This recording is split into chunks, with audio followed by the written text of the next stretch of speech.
Hi అండి. తాటి రొట్టి ఎలా చేసుకోవాలో చూద్దాం ఈ వీడియోలో.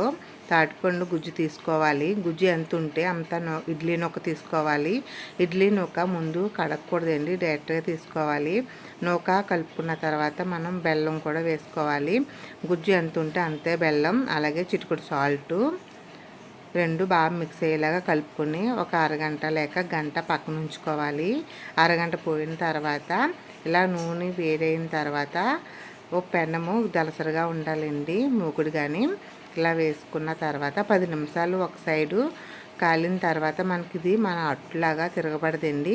ఇలా మరో నాన్ స్టిక్ పెనం తీసుకుని తిరగవేసుకోవాలి.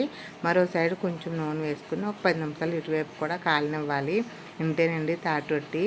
ఇది వెంటనే కాకుండా మరుసటి రోజు కూడా చాలా బాగుంటుంది. తప్పకుండా ట్రై చేసి కామెంట్ చేయండి.